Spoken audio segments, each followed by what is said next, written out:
We all get consumed by something. Film, music, a good book, perhaps even that new healthy lifestyle.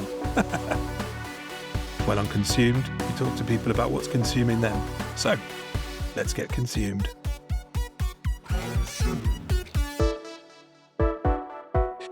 Hello, and welcome to Consumed. This week we're going to be consuming Ciarán Owens. Hello, Ciarán. Happy St. Patrick's Day. Happy St. Patrick's Day. Thank you. Would you like to tell everybody how we know each other? Yeah, well, we first met probably, I want to guess that I was probably around 13. Is that fair? 13, 14? I think so. I was in year 11. And you're 3 school years out of me, I think is. Yeah. So you do the math. Yeah. And we first bonded waiting to be picked up by our respective mums. I feel like outside school after we were doing, on separate teams, I hasten to add, inter-house drama competition at school. Is that fair? Mm-hmm. Yeah. And then we did school plays and became mates through that first, really. And then... Yeah. Do you not remember the first thing you said to me when you came over to me? I approached you like a fan, didn't I? Yeah. Is that what you want? Do you not remember what you... Go on. Yeah. You approached me like a fan, but you said, I like your Welsh accent. Oh, yeah. It was very good, to be fair. Thank you. I was going to do it then, but I actually couldn't remember how to do it. And the rest is history. Then we were half of a funk band for a while, a few years, which was really fun. But we're just really good mates, and yeah, that probably sums it up, doesn't it? Yeah, we bonded at school over doing like plays and stuff, didn't we? And have been really close ever since. Yeah, just been good friends ever since. Yeah. When we were in the funk band, I used to drive you everywhere because you didn't have a driving license. Well, I was like your chauffeur. Or a driver. Your chauffeur. Yeah, exactly. Yeah, exactly. I always sat in the back.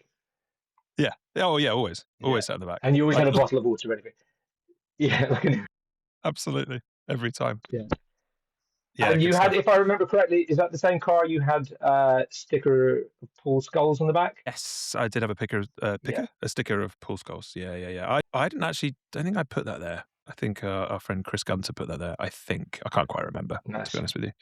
Good. Well, thank you for coming on the show. What did you have for dinner? For dinner, we had vegan sausages and mash. Though absolutely, well, partly because it's a bad way, but also just because that's what we fancied. But also, what was an absolute nightmare was made the mash. Halfway through the mash, realised didn't have any milk. Ooh. Okay. So it was a dry mash. What kind of milk would you put in mash? Would have put in, yeah. Pardon? Soy milk. Soy milk. Unsweetened soy milk. I am a vegan man. Yeah. Do you not have like a vegan spread like margarine or something? Yeah, we got butter in there, flour in there, that's in there. But you still need a milk to wet it up, there, don't you? Yeah, you do. So what? You just had a dry mash? I had a dry mash, some vegan sausages. Classic sauce. The bangers and dry mash. I didn't have any sauce. Although what we've been getting into, the kids are getting into because they are absolutely addicted to ketchup, is you can get that zero stuff now. It's just zero sugar and salt, and they don't know the difference. Yeah, good. Which is amazing. Yeah. There's a Bluey episode like that actually, yes. Where the dad's eating normal ketchup and Bluey's eating zero. But ketchup. they do know the difference though, don't they? Because they then taste it and they're like, that's the real stuff. Yeah. That's the real stuff. So what have you been consuming recently? Very recently, like sort of 10 minutes ago, because it was bedtime, I'm reading my daughter the Mary Poppins books. The series of books that the films were based on, and she's quite hardcore in the books. She's not as kind of Julie Andrews brought a lot of charm to her and kind of like softened around the edges, but she's pretty brutal. Oh right. Yeah, that was. Have you ever watched there's that Disney film with Tom Hanks and Saving Mr. Banks? Exactly. Yeah, I've seen that. It's good. Yeah. And you realise it was an absolute mission to try and, because we watched the documentaries that we're big on Poppins in this house now, because my daughter is such a mega fan, and we watched the documentary, the making of, and P.L. Travers was like pulling teeth and fair play to her as well, because it was like, it was her baby, but what was kind of amazing about it is that Walt Disney was just desperate to adapt this thing. It became his kind of like his real pride and joy, and aren't we grateful he did all these years later? Did you enjoy Mary Poppins Returns? Yeah, really did. And what's interesting about reading the books is that you see where they've taken, it's not like they kind of just completely made up a new, like they did go back to the source material to then create the new story. Yeah, it's very moving, actually. Returns. And there's that character at the end, the balloon lady. Do you remember Yeah. her? Angela Lansbury Yeah, plays that's her. Angela Lansbury, yeah. It was supposed to be Julie Andrews, wasn't it? Exactly. But she said that Yeah. she wanted to give, she didn't want to take the, the glory away Yeah. from the lady playing Emily Mary Blunt. Poppins, Emily Blunt. Emily Blunt. Memorable performance. No, I thought it was great. I watched It that was. because She that was was brilliant. out when I worked in a cinema, and it was Christmas 2019, I think, where it was just like we had like a film out that kind of covered every like age group basically, and so we were rammed all day. But then Mary Poppins was on the biggest screen, but then for some reason, come to 8 o'clock, nobody wanted to watch it. Like you put one on at 8 o'clock and it would be dead. So sometimes I'd finish work so I ended up watching that movie with like 5 people in the big screen because Whilst it was everyone just a else was normal show. watching Die Hard next door. Yeah, well, yeah, I can't remember what else was out. I think Frozen 2 and Cats, that crazy Yeah, version of Cats. I've still not seen that. And I can't remember. It was a long time ago now. But yeah, it was actually quite nice watching films in that big screen when it's not too busy. So it was yeah, good. So you were on tour at the moment. I am. So what's your living situation when you're on tour? Are you in a hotel? So basically, yeah. So I'm an actor. For those of you who don't know, Yeah, I know. and I'm currently touring a show. Yeah, basically the deal is that they give you a certain amount of money, and then you're meant to spend that money how you wish. So if you Oh, right, okay. want to kind of spank it all on an Airbnb, you can, or you can do like as I did when we were in Brighton. I stayed a couple of nights in Brighton and then commuted home to see the kids because it was just about doable when I didn't have matinees. But yeah, so that's the. But I mean, in terms of consuming stuff, I don't like when I'm working like that. I find it hard to really because me and Natalie don't have evenings together. Yeah. So it's a lot of kids' films in the day. When I'm back at the weekends, we did actually. To be fair, we actually just managed to watch One Battle After Another. We rented it, and as per the usual parent, you only have an hour before you go to bed. We watched it in 2 Mm. sittings, which isn't the ideal way to watch a movie, but Oh, you have to these days. yeah, You do what you it can. happens. Yeah, that's how I do it. And Did you enjoy it? yeah, hot take after it just cleaned up at the Oscars. It's a good film. It's That's it. really We've good. really got our It's finger on the really pulse good. on this show. Yeah. Yeah, yeah. Yeah, I've No, still it's not brilliant. seen It's it. just like it is like rent it. It is fantastic. It feels like what Sean Penn is doing is extraordinary. It's just like he's like a kind of blood vessel that's like constantly threatening to pop. That's the feeling Yeah. of his performance. It's just like so intense. And Leo is it's almost like a kind of like a Big Lebowski if he was in an action movie. Like that's the feeling. It's kind of The dude in an action film. completely Yeah. Oh, exactly. that's actually Um, sounds pretty good. Yeah, it's really good, and it's like it speaks to what's happening in America and in the world in a really like fun, unsettling kind of romp way, rather than it being anything too like it is heavy, but it kind of it delivers it in such a brilliantly cinematic way that it's yeah, I can see why it's done as well as it has. Yeah, I think maybe we will rent it. We've got, as I've said probably every week, got Sky Movies at the moment, and it's not on there, but Sinners is on there. Still haven't seen that, but No, I've not seen it yeah, yet. but yeah, we did actually. I tell you what, I watched 2 weeks ago for the first time Tell me. because I saw it on Sky Movies, and I thought I've never seen this, and I really want to. And it was Planes, Trains, and Automobiles. Have you seen it No, with John is that Candy and Steve Martin? yeah one of Oh, it Natalie's was favorites? so. I can see why. Yeah, I can see Natalie, your wife, would absolutely. yeah. That's right up her street. She's a massive Martin head. Yeah, I can imagine. And Yeah, that's yeah. He yeah, is an absolute master of yeah. just playing a straight man who just basically makes a facial expression, and that's hilarious. But like hardly even moves his face. Yeah, Is excellent, and John Candy is just so good in I it. know. And it was just really good fun. And then like, it's great. I mean, so I recommend it to anyone. It came out in 1986, the year I was born, but really up to date on this show. But yeah, it was great. Natalie loves it, but you've never seen it. Then I I've recommend never seen you it. watch it. Yeah, but I mean, Father of the Bride's another big one for her as well, which we rewatched. I mean, he is just. I've not seen loads of only Murder in the Building, but watched that documentary I've about him. Did you see it on Apple? no, I don't have Apple. Fine, Do you have all the fine. streaming services? We've got quite a few of them, yeah, and quite bad at like kind of doing that thing of tactical cancelling. Could you? Yeah, in fact, name one and we probably have it. Could that'll be a fun game. You as an actor, could you charge that as an expense because it's like you need it for research? I'm confidently going to say yes, and just hope that that you don't have anyone from HMRC listening that is going to come and get me for that. I think you could, you know. I I think you could. I do. I know. I genuinely do. All right. And you can. Yeah, good stuff. So, what about music? Are you still listening to? Are you still jamming to funk rock? Yeah. Let's say specifically to punk rock. As it's St. Patrick's Day, I have been listening to few kind of like playing some Irish music to the kids. Dropkick Murphys. I've got a bit of Dropkick Murphys, yeah, but also actually speaking of Dropkick Murphys, there's a band called The Scratch. Have you heard of them? No. I came across them listening, watching. Often is the case these days for me in music. It's like I'm watching something and then a song plays. And I'm like, what the hell is that? And then I have to look it up. And I don't have Shazam, so then I have to go and like search, the show and the soundtrack. Yeah. There was this. I was watching Say Nothing. Have you heard of? You don't have Disney, do you? Have you heard it? It was on. It was actually. It was on Channel 4. It's been subsequently screened on Channel 4, as is the nature of the business at the moment. Less content is being made, so lots of shows that are being made for different platforms are then being bought by another platform and then kind of shown on that. So they bought Say Nothing, put it on Channel 4 recently. It's an amazing drama about the IRA, basically in the 70s. It's kind of like it's like them.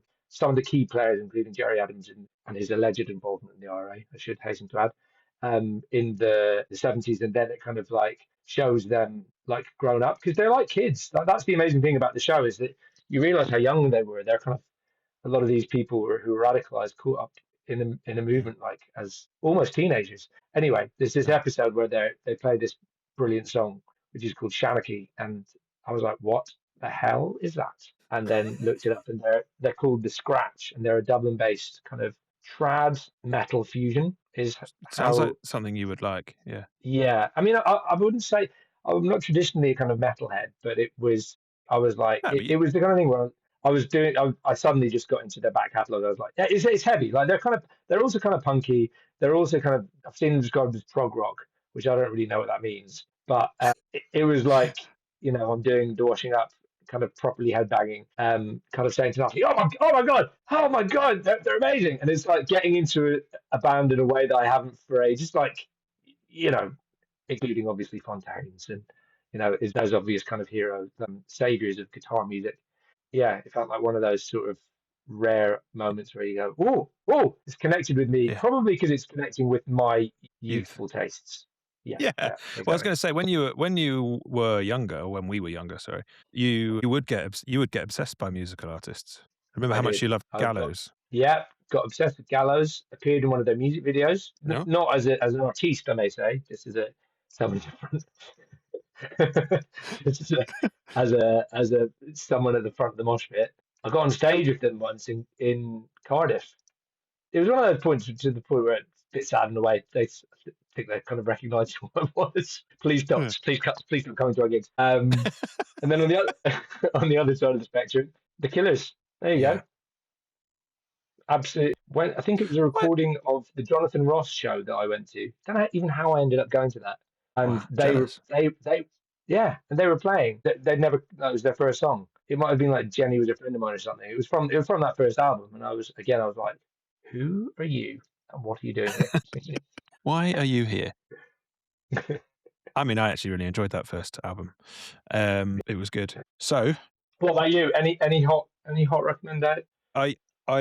Yes, me and Amy started watching a show on Netflix the other night, and I wanted to make a note of the name of it because it was good, and I have completely forgotten the name of it. I've only watched one episode. It's made by the writer of Derry Girls. I know you're going to say How to Get to Heaven from Belfast. Yes. Have you seen it? I haven't, because Natalie did that classic thing, which is absolutely legitimate when I'm away working, where she started watching it. And then when I was back, I was like, any chance you could go from the first episode again? She was like, nah. She's probably watching it now. I recommend it. Do you know what? It actually reminds me a little bit. So we were I don't know if you mind me talking about this on the podcast, but we were kind of talking about writing. We used to try and write, we used to Not write sure. Yeah. comedy together when we were younger. And so last year we were talking about writing something again, and we were talking about, we're now at this age, the juxtaposition of what our friendships were like when we were in our late teens and what our friendships are like now. So on that show, we were talking about how can we get the people back together, and we said, well, maybe if one of them dies. Well, that's exactly what happens on this show. Oh man, it So keeps happening. I know, they've stolen our best idea, but it's really If you well don't done the way write that they've it, done it on the show as well. Yeah, I know. Damn it, we should have just done it. And so, yeah. yeah, they're friends. They're like this. It's four women, but one of them's passed away, and so the other three get back together. And they were all friends at school, and obviously they live quite different lives now. But they have this. They just instantly fall back into being old friends again, even though they actually all are quite different. And they go to, I guess, their hometown again. And actually, what's the guy from Father Ted? Arnold O'Hanlon. I really garbled that. I really garbled that. Happy St. Patrick's Day. So he's in it, just like a cameo. Well, in the first episode, I don't know if he's in it more later on, but yeah, he's just like the owner of a hotel, which is quite funny. And it's great. Yeah, the humor in it's really, really good. It's really kind of eerie. It's it's even like a little bit of a horror in parts. It's a bit creepy. Cool. Nice. Like the family that are in it, the family of the girl that's passed away are a bit weird, but I've only seen the first episode. So, yeah, I'm intrigued to see more of that. And the soundtrack was good as well. Yeah. Sorry? You've sold it to me. Oh, okay. You've charmed me. You've charmed me. I'll have to watch it on a train on the way to one of these different venues around the UK. We also started a show the other day because multiple people kept recommending it to me, and that's Small Profits. Have you watched that yet? Oh yeah, we've watched a couple of episodes of that. Yeah. Yeah, same. We watched 2 episodes of that so far. It's all right. It's fine. Quite entertaining. Yeah, it's good. I mean, it's got Michael Palin in it, which is great. I know. Although, didn't it blow your mind when you were like, hang on a minute, to be the same age as... Sorry, he's meant to be Piers Quigley's dad. Because you're just like, that's not... But then actually, you realise that Palin just probably looks quite good for his age, doesn't he? Because he probably is. Yeah. Is he? In his 80s? It's got to be in his 80s, surely. I mean, my dad's in his 70s. What a head of hair. Yeah, what a head of hair. Jealous. Yeah, I was looking at... You should just send him a letter saying that. How do you Michael Palin, what a head of hair. Love Ciarán. I also, I was watching it at first and I was like, oh, Mackenzie Crook's character's quite funny. And then I was just like, hang on a sec. He could just be Gareth in the future. That's what he does now. Yeah. I kind of felt like that. It did really. And I wonder if he was actually referencing that or not. That kind of crossed my mind because there is that kind of, sort of pedantry. When you are known for such a well-known character, it's sometimes hard to do anything without referencing it, to be honest. Yeah, although it felt like setting it in that kind of very, there's the kind of mundanity of that world there, and that kind of his obsession with, have you taken your break? Have you gone on your break yet? It feels like that honestly. Is like, I was just going to say that that's, I can so imagine Gareth saying that, like when he kind of takes over. What I was going to say is when I was a manager at the cinema, that was what I honestly constantly. It was just like all I said to people. Have you been on your break yet? And then people will come to me at like 10 o'clock and they'll be like, haven't been on my break yet. And I'll be like, oh, why haven't you been on your break yet? So it was constant. What would that mean then? If you're not on your break right up until the end of the day, then they would need to sit down and have something to eat. Yeah, but sometimes, you want to try and time it. Yeah, okay. So if you've got a film that's gone in and you want to have them have their break before the film comes out, or like if you've got some busy films coming, like take your break now, so then we can, work. Don't want you to take your break whilst we're busy, or at the end of the night when everybody's left, because then there's less people turning up, that kind of stuff. See, it is mundane. But also important. How much autonomy does the break taker have over when they take the break? Good question. They would always ask, I suppose, a superior. It depends how...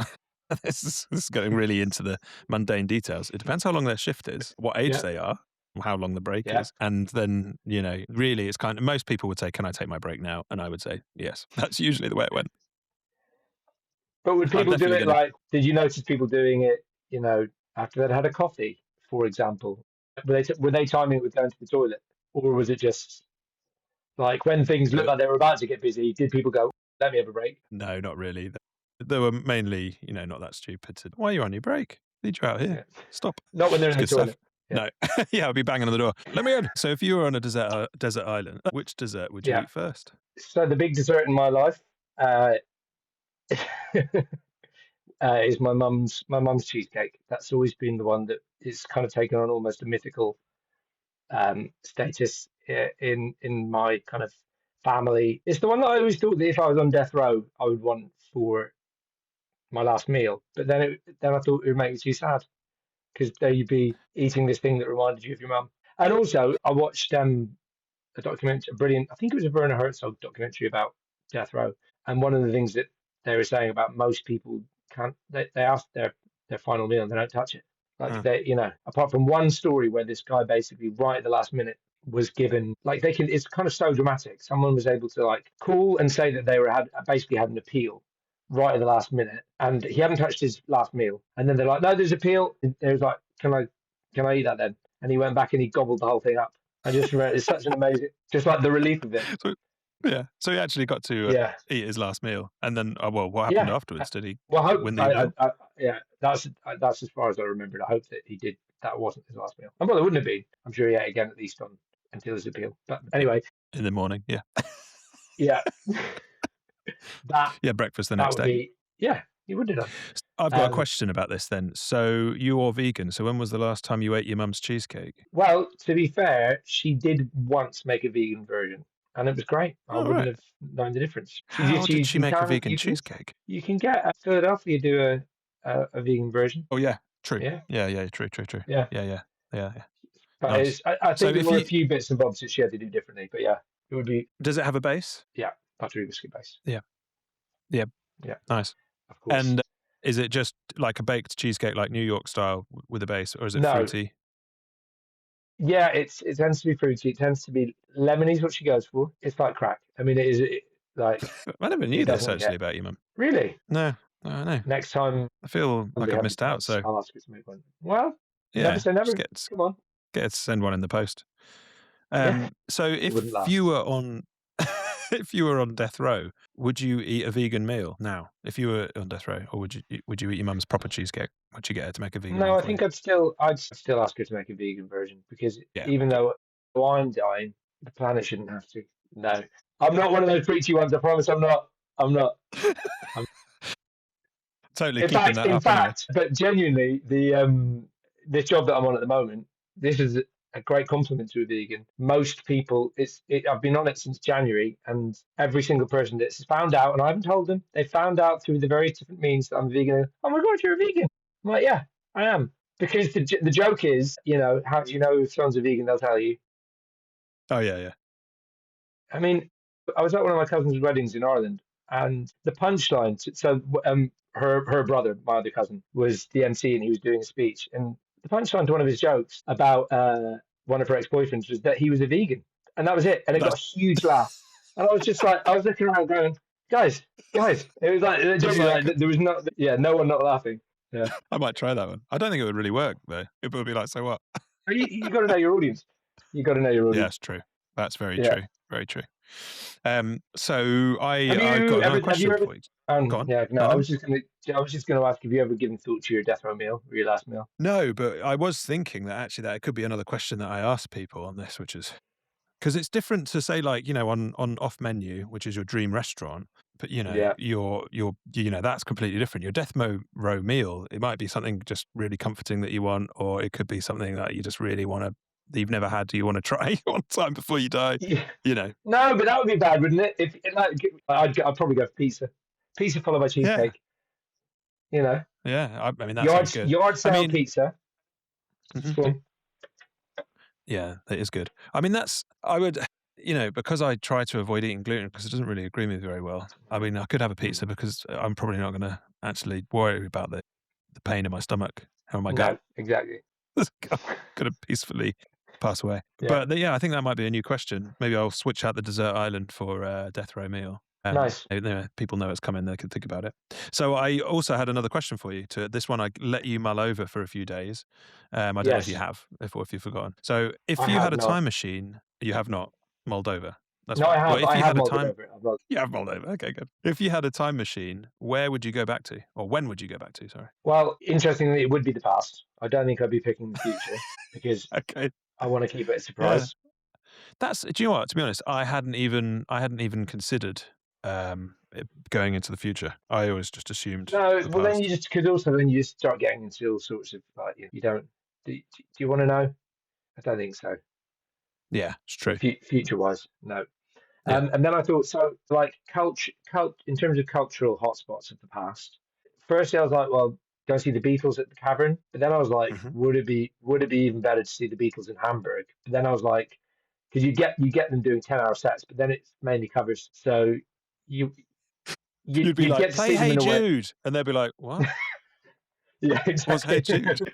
Have you seen that film Yesterday? Which is, Yeah. do you know the one? Yeah, kind Yeah. of like I really enjoyed the idea of what I loved about it was like that notion of kind of what it must have been like to just hear those songs for the first time as they're coming out. Yeah.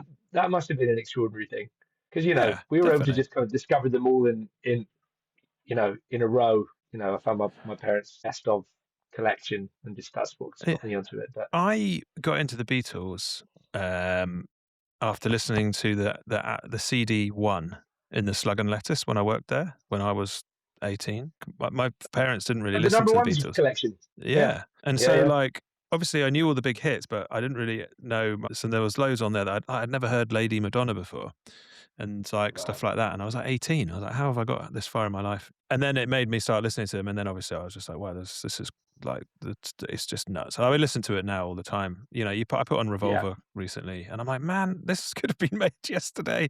It still sounds I so know. fresh. It's Yeah, crazy. I it have is a theory nuts. that Helter Skelter was the origin of heavy metal. Well, yeah. I'm I sure I'm mean, not the it's. only one I to mean, say I it. remember. I remember playing that to Jim Pickles. It was pretty late at night, maybe even been morning, to be honest. And he'd never heard it. This was when we were like 21, and his response was, "It's like they're looking into a window of the future." When he heard that song, which is Well, kind you of do true. get If that, people don't know the song, but sorry. yeah, well, no, you get that though, and I find that like with that kind of song, or like when you see certain acting styles at a period when everyone else was doing something completely different, like Brando or Jimmy Stewart or something, you Mm. go, "What the hell? You're from now." But then actually, what it is that they had the foresight or whatever it was to to see like yeah, it's kind of I was going to go down an acting nerd route there that Go. I'm No, just man, gonna go for it. swerve. No, no, no, no, no. Go Well, down the acting nerd route. I just think that, like, to an extent, like, what's kind of interesting about acting is that with your Brandos or whoever, they kind of stumbled upon something that, yes, styles have changed to an extent, especially in comedy, but with kind of just like straight acting, you kind of just found the thing, or like people like that generation of kind of like inverted commas method actors sort of found the thing, and we're still doing it, you know, and that Mm. yeah, it's whereas music is I don't know, it's changing all the time still in a way that I Music. kind of don't understand. Yeah, changes with technology though, I find. Do you know what I Yes. mean? Like, Yeah. so, if you think back to like the 50s or whatever, they were playing what they could, and, with the guitar, but then, by the time you get to now, like when on Nick's episode, he described the music that he was listening to as post laptop, which is just like, what is that a genre? And he said it with all seriousness as well. I Wow. was like, that's ridiculous. So what was it that Brando was doing that made him like stand out from everybody back then? Well, I mean, he was just it's like I mean, he wasn't the only actor that was doing it at the time, but he was kind of obviously one of the most. I mean, James Dean was another example, but I think Brando really defines it. There's actually for any real nerds out there, there's a book, an amazing book called The Method by Isaac Butler, and I was given it by my sister and brother-in-law as a Christmas present 2 years ago, and it's absolutely incredible because it starts with and you did GCSE drama, about Stanislavski, right? Mm. He's kind Yep. of considered the kind of one of the founding fathers of naturalism, and it kind of chronicles that journey from coming from Russia, where like acting style back then, the old days, was like very histrionic and gesture based and kind of like showing emotion, and it's sort of it kind of started this kind of wave to what we now understand of how you make things feel real. And I think that's the thing that Brando was doing, and he was just so good at it, and also just full of charisma that I think he kind of brought that to a whole new generation. But the book Mm. kind of follows, yeah, starts like turn of the century and then goes with it to New York and through all the schisms about the different kinds of method acting, Lee Strasberg's school, and kind of then you see then how we've ended up with De Niro, and this thing that we think about as method acting of like kind of someone living in their character the whole time 24/7 isn't really what it means. It's more just about that kind of thing of finding, feels like it's an acting lecture now, finding what are you trying to do to the other person. And it's the same writing. It's that kind of thing of what do they want, and that's the joke about acting. What's my motivation? But that, if you don't know that really, then you can't Yeah. do it. You're just reading words Ultimately. otherwise. Yeah. Sort of. I mean, there's something, yeah. There's kind of instinct and other things that are at play as well, but that's the root of it. I think is so when you think about when Brando was acting and stuff like that, the studios and cinema was absolutely massive because it was basically the only medium. Like TV had just started becoming a thing, but it wasn't Yeah, like what it yeah, became. So, yeah, there was studios were pumping out movies that would have been people who were acting in a very certain way, kind of with probably, I'm assuming, very affected voices and, it just being like, this is a movie and this is what we're doing. This is a cowboy movie and you're now cowboys. Do you see what I mean? But they're just yeah, acting, yeah. but they're not actually being a cowboy, if you see what I mean. Yes, And is yeah. that is that kind of so is that why he kind of stuck out from the crowd? Is that the difference? Well, I think it's probably like, I think maybe it's even more like, if you think also film acting with dialogue was quite a new thing, Mm, because obviously you had the silent movies for so long where you relied so heavily on someone's ability to tell a story. I mean, actually, a lot of what film acting in terms of like how you can tell an emotional story through your eyes was happening in that silent period, but also, performances were bigger because you didn't have the words to sell them. mm, Whereas, then when the talkies came in, dialogue almost became more theatrical, I think. And, it was almost a bit more like, so much of theatre is the power of the word. But I think that, what's great about film is that you can, if you can tell, I was kind of reading a brilliant book about filmmaking fairly recently, which is like, if you can tell the story of a scene without any dialogue first, do it.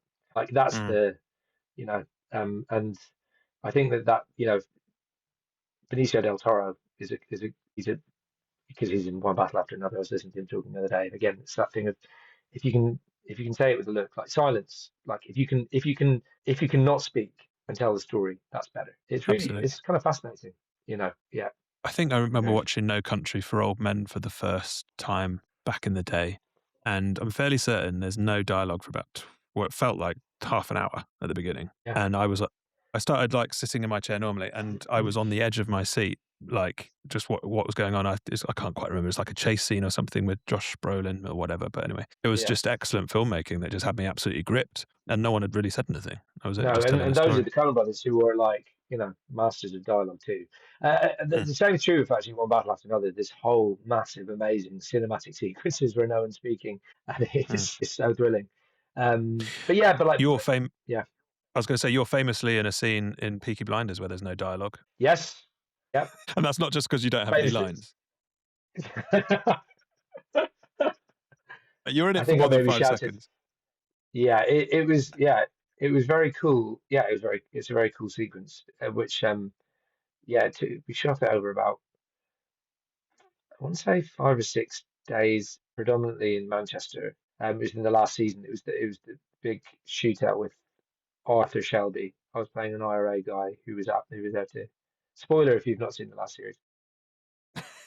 Well, people might be watching it now actually to Oh yeah, refresh. to get, yeah, for the movie.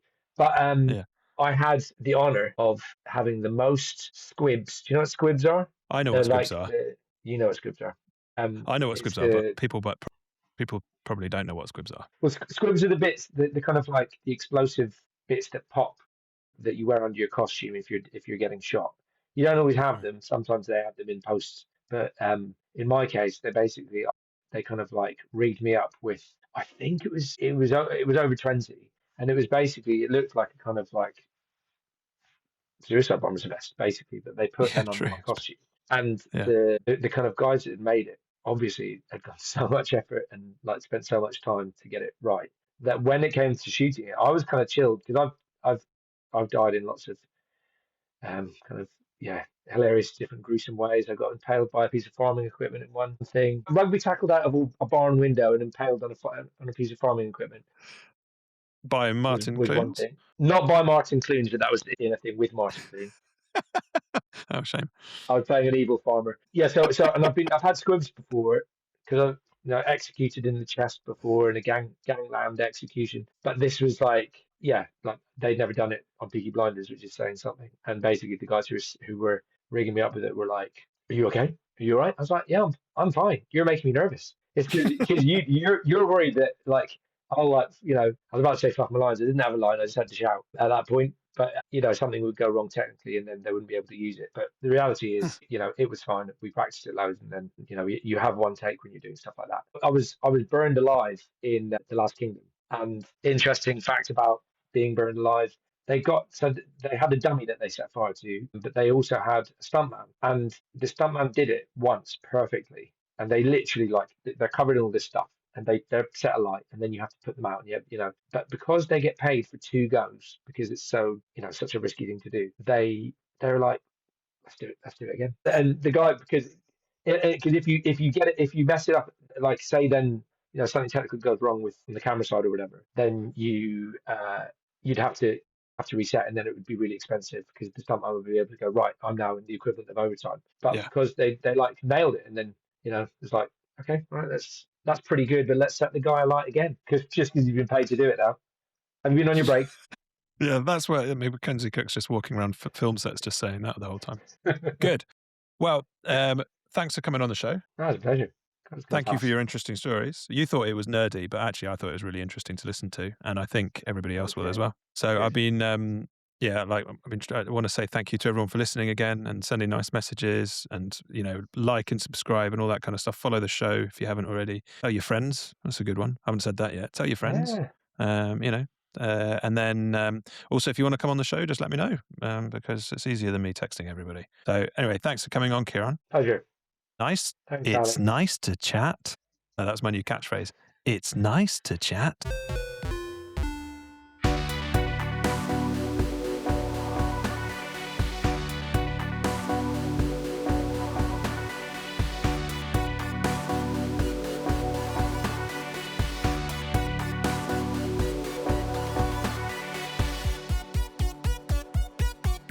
Zoom.